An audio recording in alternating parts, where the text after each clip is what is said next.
안녕하세요. 사연을 부탁해입니다. 오늘의 사연을 소개하겠습니다. 어느 날 병원에 갔다가 집에 돌아가던 중 시어머님께 전화가 걸려왔습니다. 예, 너 혹시 지금 병원이니? 아니요. 지금 막 나와서 집에 가고 있어요. 그래? 그럼 집에 가기 전에 잠깐 들를 수 있겠니? 혹시 너 피곤하면 내가 니들 집으로 갈까? 아니에요. 제가 잠깐 들를게요. 라며 전화를 끊고는 시댁으로 향했습니다. 시댁에 들어서자마자 시어머님이 기다렸다는 듯이 제 손을 덥석 잡았어요. 요즘 병간 와느라 고생이 많지? 아니에요. 저만 하는 것도 아닌걸요, 뭐. 아무리 그래도 마지가 신경도 제일 많이 쓰이고 그런 거 아니겠니? 내가 밥 준비해놨는데 같이 먹자. 어머님도 힘드실 텐데 뭐하러 그러셨어요? 미안한 마음이 들어 제가 고개를 푹 숙이고 말았습니다. 종일 집에만 있는데 내가 힘들 게 뭐가 있다고 그래. 그나저나 내가 이것저것 반찬 좀 만들어 봤다. 갈 때 좀 가지고 가렴. 우선 같이 앉아서 식사하자. 네 시아버지는 오늘 좀 늦는다고 하더구나. 시어머님과 마주 앉아서 식사를 했습니다. 그때쯤 친정 엄마의 암수술로 인해 심적으로 힘든 시간을 보내고 있었는데요. 시어머님이 이것저것 챙겨주셔서 감사한 마음뿐이었습니다. 그날도 식탁을 보니 제가 좋아하는 반찬들이 가득했기에 가슴 한켠이 먹먹해졌는데요. 순간 복잡한 심경이 들어 제가 눈물을 떨구고 말았습니다. 시어머님이 급히 깻잎김치 한 장을 떼서 제 밥 위에 올려주며 말했어요. 이거 내가 지금 막 해서 맛있을 거야. 너 깻잎김치 하나만 있어도 밥 한 그릇 뚝딱 하잖니? 어머님, 항상 너무 감사해요. 당연한 걸 가지고 감사하긴 뭐가 감사해. 우리가 남도 아닌데 그리 말하니까 오히려 서운하구나. 나중에 내가 아프면 넌 나 몰라라 할 거니? 물론 아니죠. 그치만 너무 잘 챙겨주셔서 몸둘 바를 모르겠어요. 괜찮아. 힘들 때는 서로 챙기고 그래야 하는 거 아니겠니? 원래가 이럴 때는 가족밖에 없는 거야. 얼른 많이 먹어라. 병간 오는 사람이 건강해야 사부인도 금방 일어나실 거 아니야. 시어머님이 밥그릇 위에 다시 반찬을 올려놔줬습니다. 잠시 후 식사를 한 뒤 제가 설거지를 하려고 고무장갑을 끼고 있었는데요. 됐어. 얼마 되지도 않는데 내가 하면 돼. 난 집에서 내내 할 것도 없어서 심심해. 그니까 일거리 뺏지 마라. 그래도 설거지라도 해야 할 것 같아서요. 대때도 그런다. 시어머님이 저를 끌고 소파에 앉히고는 잘 담아둔 반찬들을 건넸습니다.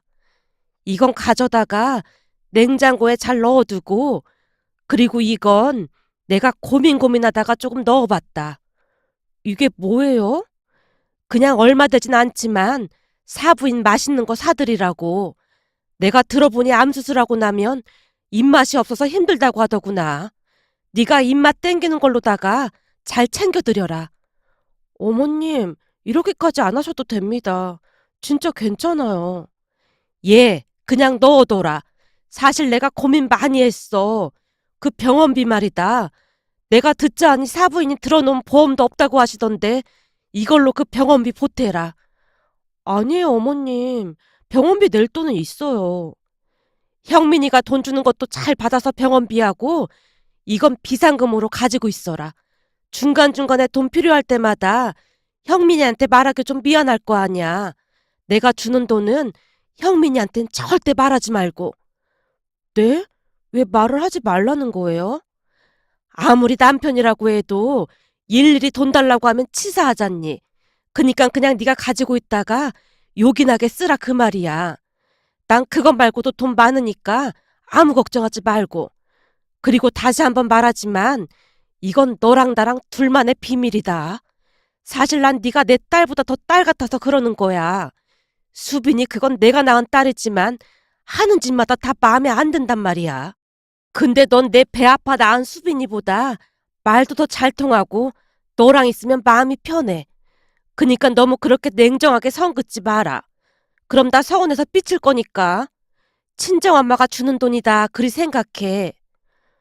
알겠어요, 어머님. 정말 감사합니다. 시어머님 말에 제 눈에서 눈물이 뚝뚝 떨어지고 있었는데요. 평소에도 시어머님은 제게 참 잘해주곤 했습니다.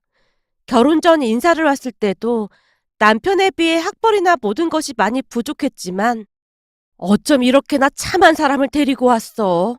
우리 앞으로 잘 지내보자꾸나. 라며 저를 예쁘게만 봐주셨어요. 저 또한 그런 시어머님이 고마워서 항상 잘하려고 노력하곤 했습니다. 우리 친정은 시댁에 비해 형편이 좋지 않은 편입니다. 엄마 홀로 우리 남매를 키워냈기에 고생을 참 많이 했거든요. 그러다 보니 경제적인 상황도 좋지 않았는데요. 우리가 결혼하고 얼마 뒤 암까지 걸리는 바람에 하던 일도 다 그만둔 채 엄마 병간호를 하고 있었습니다. 아마도 그런 부분이 마음에 걸렸던 모양으로 시어머님의 시댁 가족들 몰래 제게 돈 봉투를 건넸습니다. 시어머님 말씀으로는 아무리 남편이라고 해도 가끔은 눈치가 보일 수도 있다는 말까지 했으니까요. 결국 제가 돈 봉투와 반찬을 받아들고 집으로 돌아왔는데요. 감사한 마음에 시어머님께 더욱더 잘해야겠다는 생각뿐이었습니다. 그 뒤에 엄마는 암을 이겨냈고 완치 판정을 받았습니다. 그러던 어느 명절에 제가 시어머님께 봉투 하나를 드리며 말했어요. 어머님, 저 다시 취직했잖아요. 이번에는 제가 어머님 용돈 드리고 싶어서 가지고 왔어요. 뭐 한다고 이런 걸 가지고 왔어. 괜찮으니까 넣어둬. 아니에요. 어머니께서 엄마 병원비도 도와주셨는데 저도 앞으로 어머니께 효도하면서 살고 싶단 말이에요. 제가 시어머님 주머니에 돈 봉투를 넣고 있었는데요. 마침 주방에 있던 시누이가 그 말을 들었던 모양으로 놀라서 물었어요. 뭐야, 이게 무슨 소리야? 엄마가 올케 언니네 친정엄마 병원비 내줬단 말이야? 넌 올케 언니네 친정엄마가 뭐야? 사돈 어르신이라고 해야지. 어쩜 몇 번이나 알려줘도 말귀를 못 알아먹어. 지금 그게 중요한 게 아니잖아. 엄마가 올케 언니한테 돈 줬냐고 묻는 거잖아. 넌 몰라도 되니까 상관할 거 없어. 시어머님이 딱 잘라서 말을 하고는 시누이를 피하는 모습이었어요. 하지만 평소 집요하기로 유명한 시누이가 그냥 넘어갈 리 만무했습니다. 엄마, 내가 묻고 있잖아. 왜 피하는 거야? 내가 피하긴 뭘 피했다고 그래. 시끄러우니까 조용히 해. 엄마 진짜 너무한 거 아니야? 내가 엄마 딸인데 어쩜 이럴 수가 있어? 내가 뭘 어쨌다고 이 난리를 피워대고 있어. 조용하지 못해? 엄마, 전에 내가 돈 없다고 돈 좀 빌려달라고 할 때는 없다고 딱 잡아댔잖아. 근데 어떻게 이럴 수가 있어? 나 엄마 친딸 맞는 거야? 엄마한테는 내가 올케 언니보다 못한 사람이야? 시누이가 집안이 떠내려가라 소리를 질러대다가는 집을 뛰쳐나갔습니다. 그 모습에 시어머님이 시누이가 나간 곳을 노려보며 말을 했어요. 어쩜 저렇게 싸가지가 없을까? 우리 집안에 저런 모질이가 어찌 나왔는지 몰라. 얘, 넌 신경 쓰지 마라. 내 말 무슨 말인지 알겠지? 저 모질이는 신경 쓸 거 하나 없어. 시어머님의 말에 제가 말없이 고개만 끄덕이고 있었는데요. 시아버님과 남편, 그리고 도련님이 영문을 모르겠다는 듯이 눈치만 보고 있었기에 마치 죄인이 된 듯한 그런 기분이었습니다. 그 뒤 시누이가 우리 집에 찾아와서 제게 따져 물었습니다. 언니, 혹시 엄마가 그때 돈 언제 준 거예요? 아, 그게 엄마 수술하고 며칠 있다가 주셨어요. 그래요? 진짜 어이가 없어서 말이 안 나오네요. 사실 저도 그때쯤 엄마한테 돈을 좀 빌려달라고 했었거든요. 근데 엄마가 딱 잘라서 거절하더라고요. 시누이가 잔뜩 화가 난 목소리로 제게 쏘아붙이고 있었습니다. 근데 엄마가 얼마 주신 거예요? 저기 그게 어머님이 절대 말하지 말라고 해서요. 다 알게 된 마당에 그런 말을 하는 것 자체가 웃긴 거 아니에요? 이제 보니 언니 진짜 보통 불려시가 아니네요. 네? 그게 무슨 말이에요? 그렇잖아요. 겉으로는 착한 척하면서 속으로는 다른 꿍꿍이가 있는 거잖아요. 아가씨, 말이 너무 심한 거 아니에요? 꿍꿍이라니요. 그니까 왜 말을 못하냐고요. 우리 엄마한테 얼마 받았어요. 신우이가 저를 몰아붙이고 있었기에 제가 기어들어가는 목소리로 대답을 했습니다. 500만 원 주셨어요. 뭐라고요? 500만 원이요? 진짜 너무하네. 나한테는 100만 원도 없다고 잡아떼놓고는. 신우이가 분하다는 듯이 방방 뛰고 있었습니다. 그러다가는 다시 입을 열었어요. 언니는 진짜 양심이 너무 없네요. 네? 그게 무슨 말이에요? 그렇잖아요. 사실 결혼할 때 오빠에 비해 언니가 부족하다는 건 세상이 다는 사실이었잖아요. 홀어머니의 돈도 별로 없고 그렇다고 학벌이 좋은 것도 아니었고 우리 쪽에서 반대를 해도 이상할 거 하나 없었잖아요. 그런데도 불구하고 우리 부모님이 결혼을 허락했던 건데 어쩜 엄마가 돈을 준다고 그걸 럽적 받을 수가 있어요? 사람이 얼마나 양심이 없으면 그럴 수가 있느냐 그 말이에요. 원래부터 말을 함부로 하는 사람인지라 딱히 신경 쓰지 않으려 애쓰고 있었는데요. 신우이가 계속해서 말도 안 되는 소리를 하고 있었어요. 아가씨, 죄송한데 말이 좀 심한 것 같네요.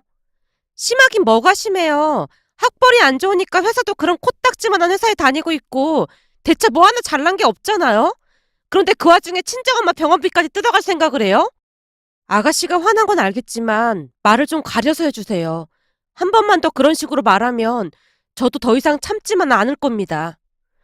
제가 정색까지 한 채 말하고 있었기에 신우이가 잠시 주춤하다가는 집으로 돌아갔습니다.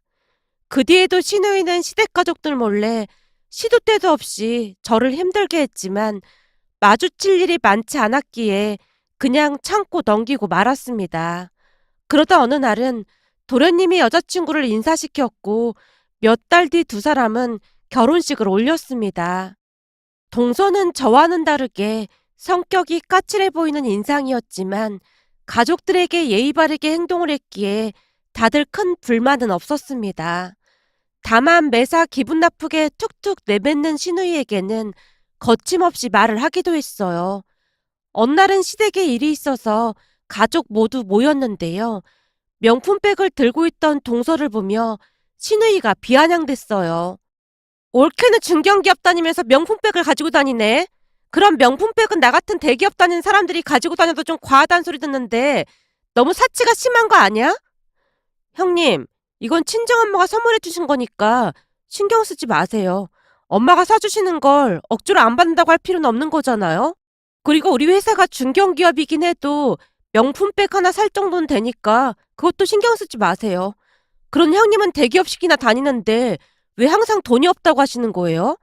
저는 중견기업 다니면서 꼬박꼬박 저축도 하고 있거든요. 동서의 반격에 신우이의 얼굴이 울그락불그락해져 있었는데요. 시어머님이 꼬시다는 듯이 신우이를 나무랐습니다. 그러게 가만히 있는 네 올케한테 왜 시비를 걸어서 본전도 못 찾고 앉았어. 넌 대체 누굴 닮아서 그러는 거니? 내가 엄마 딸인데 엄마는 항상 왜 나한테만 뭐라고 해? 내가 일부러 그래? 네가 하는 행동 거지를 봐봐. 내가 안 그렇게 생겼나? 시어머님 말에 신우이가 씩씩거리다 돌아갔습니다. 그 뒤에도 동서와 신우이의 신경전이 계속되었는데요. 동서의 말발에 신우이가 뭐라 반박도 못한 채 항상 당하는 처지였다고 해야 할까요? 그러던 어느 날은 신우이가 집에 찾아와서는 제게 명령하듯 말을 했어요. 저기 다른 게 아니라 이번에 저희가 큰 평수로 이사를 했잖아요. 그래서 말인데 집들이를 해야 하는데 언니도 알다시피 제가 요리솜씨가 꽝이잖아요. 그러니까 언니가 와서 좀 도와주세요. 설마 또 음식 만드는 거 도와달라는 거예요?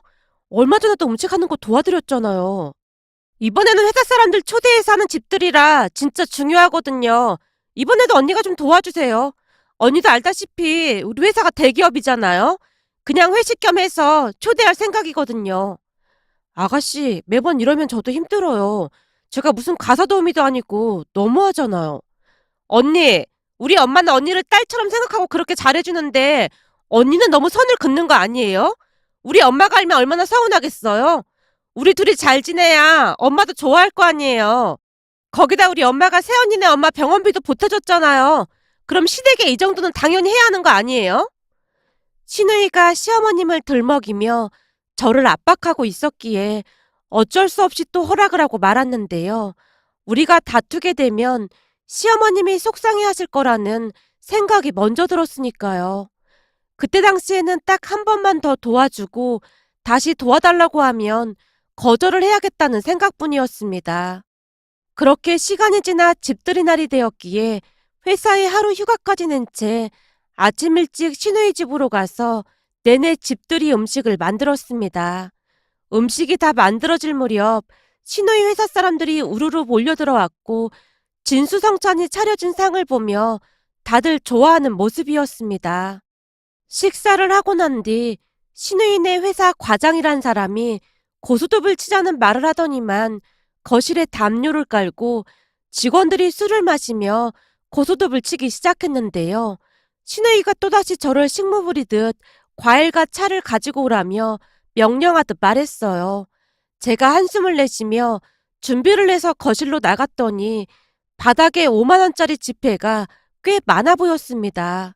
그 모습에 대기업 다니는 직원들은 통이 크다는 생각을 하며 주방에 가서 다시 설거지를 하고 있었는데요. 시누이 회사 과장은 술이 취해 먼저 일어나겠다며 돌아갔고 나머지 직원들만 남아서 열심히 고스톱을 치고 있었습니다. 그런데 잠시 후 거실이 시끌벅적하는 듯 하더니만 싸움이 난 듯 사람들이 다투는 소리가 들려왔어요. 처음에는 작은 목소리로 옥신각신하던 사람들의 목소리가 커져가고 있을 무렵 휴대폰이 울려서 봤더니 동서였기에 제가 전화를 받았는데요. 형님, 집에 갔더니 안 계셔서 전화했어요. 근데 왜 이렇게 시끄러운 거예요? 지금 어디세요? 나 지금 아가씨 집이야. 거긴 왜 간 거예요? 그게 아가씨가 회사 사람들 집들이 도와달라고 어찌나 부탁을 하던지 모른 척 할 수가 있어야지. 형님이 무슨 가사도우미도 아니고 너무한 거 아니에요? 근데 누가 싸우고 있는 거예요? 이건 무슨 소리예요? 말도 마. 고스톱 치다가 싸움이 났는데 지금 난리도 아니야. 술에 취해서 횡설수설하고 여기 아주 난장판이야. 대기업 다니는 사람들이라 그런지 5만 원짜리 지폐가 거실에 막 굴러다니고 이건 재미삼아 치는 게 아니라 아주 도박 수준이라니까. 근데 왜 싸움이 나요? 나도 잘은 모르겠는데 뭘 속였다면서 누가 막 소리를 지르더니만 지금 멱살까지 잡고 싸우고 있는데 이러다 다른 집에서 쫓아오는 거 아닌지 모르겠어. 그래요? 그나저나 형님, 우리 친정에서 딸기를 좀 보냈길래 형님 집 앞에 두고 왔어요. 사돈어르신 좀 가져다 드리라고요. 신선해서 아주 맛있더라고요. 괜찮은데 귀한 걸 뭐하러 가지고 왔어? 엄마가 많이 보내주셔서 시댁도 나눠드렸으니까 맛있게 드세요. 그래, 신경 써줘서 항상 고마워, 동서. 라며 제가 고맙다는 말을 하고는 전화를 끊고 신우이에게 가서 조용히 말을 했어요. 아가씨, 지금 너무 소란스러운데 말려야 하는 거 아니에요? 이러다가 민원 들어오겠어요. 알겠어요. 언니는 가서 언니 할 일이나 하세요. 신우이가 들은 척도 하지 않고는 팔짱을 끼고 싸움 구경만 하고 있었습니다. 그런데 잠시 후 초인종 소리가 들렸고 아랫집 사람들이 쫓아 올라온 것 같다며 신우이가 현관문을 열었는데요. 정말 뜬금없이 경찰이 밖에 서 있었습니다. 이 집에서 지금 싸움이 났다고 112에 신고가 들어와서요. 안에 뭔 일 있는 겁니까? 경찰관 한 명이 목을 내밀고 빼꼼히 거실 안쪽을 들여다봤는데요. 거실은 이미 난장판이 되어 있었고 10,000원짜리, 50,000원짜리 지폐와 화투가 여기저기 널브러져 있는 광경을 경찰관이 보게 되었습니다. 뭐야, 여기 도박판이었잖아?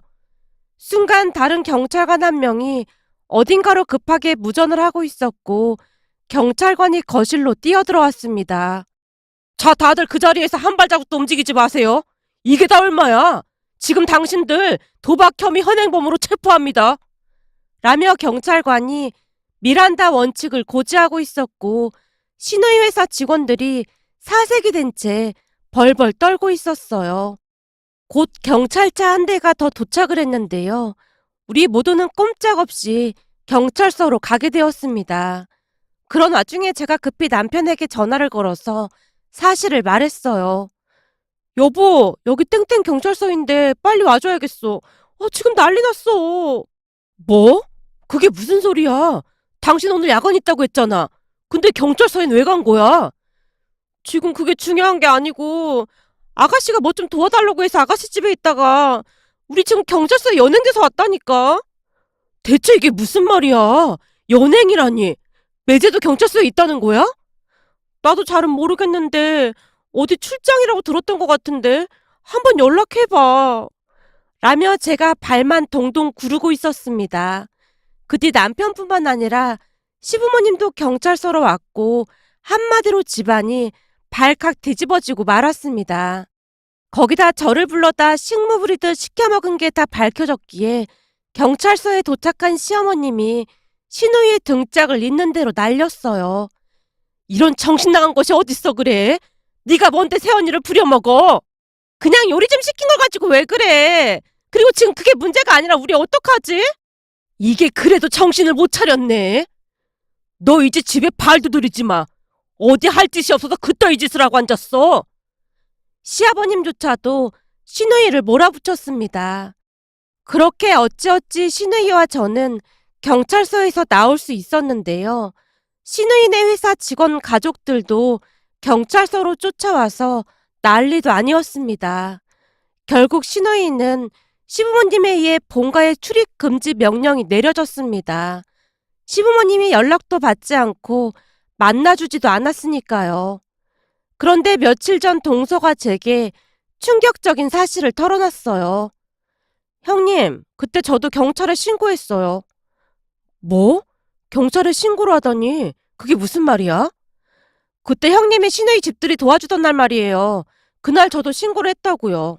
근데 그때 경찰 말이 저 말고도 다른 사람들도 그 집에 싸움 났다고 신고가 들어왔다고는 하더라고요. 뭐? 동서도 신고를 했단 말이야? 아니, 도박으로 신고를 한 건 아니지만 해도 너무하잖아요. 형님을 마치 종부리듯 부려먹는 모습에 너무 화가 나서 참을 수가 있어야죠. 시부모님도 다 알게 되라고 신고해버렸어요.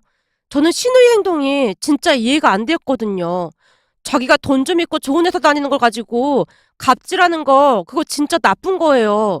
벼는 익을수록 머리를 숙인다는 말이 있잖아요. 근데 형님한테 어쩜 그럴 수가 있어요? 우리 아빠가 그러는데요. 많이 배웠다는 의미가 학벌 좋고 그런 걸 가지고 말하는 게 아니라 배려도 많고 예의 바르고 그런 사람들을 보고 많이 배운 사람이라고 하는 거래요. 그래서 제대로 배워보라고 그랬던 거예요.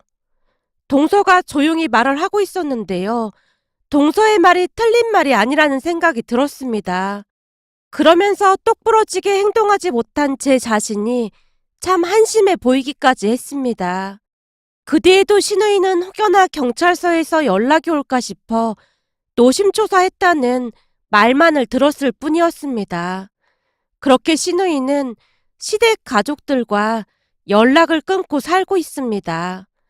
며칠 전 명절에도 시누이가 찾아왔지만 시부모님이 문도 열어주지 않는 모습에 시부모님 마음이 어떨까 싶어 안타까운 마음이 들어 이렇게 글 남겨봅니다.